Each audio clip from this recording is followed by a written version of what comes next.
Hi, welcome back. I'm Suze and back to my kitchen. So we are doing another salad today, and this is a fresh salad.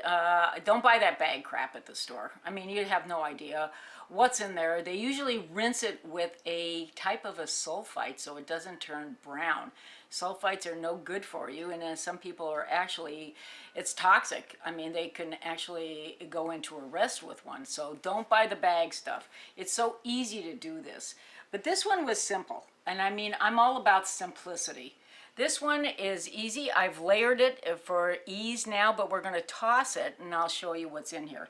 This is an Asian ramen salad. Now, I know your kids probably love this crap, right? I can't stand it. The sodium in here, I'm afraid to even look to see what the sodium is because I'll probably keel over dead. Oh, it's only 1,600 milligrams. That's your, your sodium content for about 3 days. Not good. If you're hypertensive, it'll put you definitely over the line. You might stroke out on this one. So what you do is you take this out of here, and this is where the sodium is. This little packet, this thing is the culprit. So you take the packet out of here and toss it. Goodbye. You don't want that stuff. So all you want is the dried noodles, and the dried noodles are at the bottom here. And I've layered these, and you can see I've taken a head of cabbage. Now I'll show you in the future also how to cut a head of cabbage up that's really super fast and super easy. Unless you want to go buy it in the store in a package. You don't want to do that, do you? You know what I mean? It's not good. Okay, so in here is the ramen noodles at the bottom. You can see this. Some orange mandarin segments in here. Green onions or scallions. Slivered almonds. And fresh parsley. And it's all in here. And you just toss it. Now the beauty of this is this can be made ahead and put in your refrigerator. Most of my salads you can keep in the refrigerator in a Ziploc baggie if it's left over. Usually we don't have too much left over in the way of salads around here because everybody loves salads. Another one you could do with this is also cut up a chicken into chunks, pieces, small, like 1-inch dice, and throw it in here for protein. Now that is really a full meal salad, so you could actually serve this for dinner. But the good thing about that is go to Costco, buy a $5.99 chicken, repurpose it. Again, it's not a leftover. Remember, we talk repurpose. And you can take the chicken, dice it up, and throw it in here, take the skin off, and you can serve it in many meals. You can make enchiladas with it. You can do all kinds of things with that chicken. You can even take the carcass and make a stock. And I can show you how to make a soup stock as well. When it gets a little bit cooler, we'll be making soups. So anyway, you take this and you put in here, and I also put in some fresh grated ginger. Now here's the thing about ginger. Ginger, you can buy, this knobby thing is fresh ginger. When you go to buy it, lift it up, fondle your ginger. And on here, that's how you tell if it's fresh. So you can feel if it's heavy, it's fresh. And there's nodes on here. I don't know if you can see these nodes. Here's one, here's one, here's one. You can cut this in pieces and take the node and sink it into your garden in kind of a loamy soil. Guess what? You can grow your own ginger at home. You can put it in a pot. You don't even have to put it in the ground. And you can grow your own ginger. I grow my own ginger. I've got about 5 different kinds of ginger that I use on a regular basis. Now you're looking at me and you're saying, that is so hard to clean, right? It's so hard to chop up because it's woody and it's tough.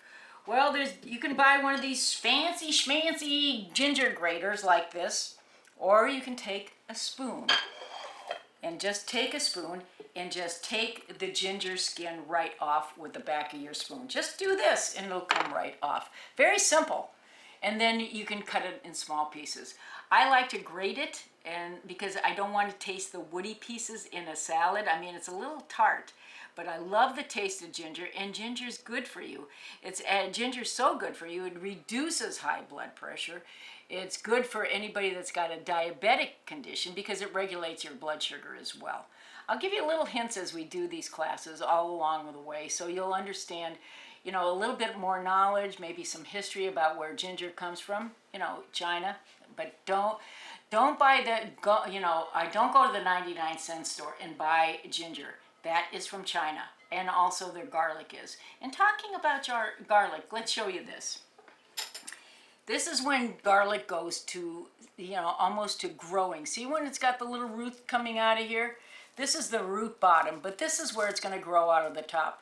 When it gets like this, probably you shouldn't eat it. You can eat it, it won't hurt you if you eat it. But frankly, what I like to do is just throw it in the ground, and then I've got a whole new thing of ginger. You can take the cloves off again, and in every one of them that are green, you can plant. You could buy a fancy schmancy, you know, container to make your salad dressing that's going to go on your salad here. Or me, you know, growing up with a depression mom, never throw anything away, Susie. We saved everything. I mean, everything was re-saved. So this one had Kalamata olives in it.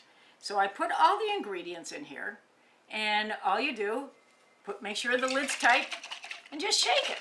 This is your salad dressing. And the salad dressing is really simple. It's extra virgin olive oil. You can use red wine vinegar or mirin, which is even better yet because it's a lot less spiky in the way of tasting. Honey, sugar, salt, and pepper. Put in pixie tangerines, no seeds, no pith, no stringy stuff you're pulling out of your teeth or hanging from your teeth.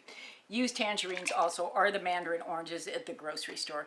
So you just shake this again, and see at the bottom here, is the honey, where it's coagulated at the bottom.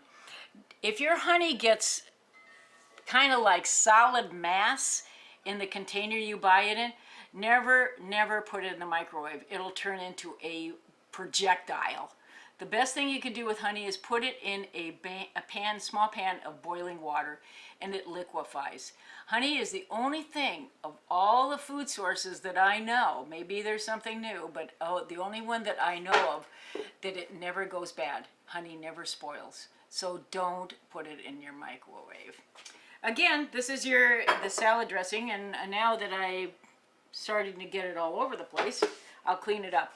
Meanwhile, let's just put this on here, toss it, and see what it tastes like. Now this is light. Again, it can be a full meal salad. See the sheen from the olive oil? And don't buy Pennzoil olive oil. Please buy good olive oil. If it's green, it's good. If it spikes you at the back of your throat and burns a little bit, it's even better. So buy good quality olive oil. The best olive oil, California makes a lot of good olive oils, but I'm still using Greek olive oil. Spain produces a lot, and Italy, they've had a problem because their trees got affected by droughts, and they're not producing as much as they used to. So Greek olive oil is still affordable, and it's still pretty good. So try that. And manja. Again, just mix it together, and you've got a full meal.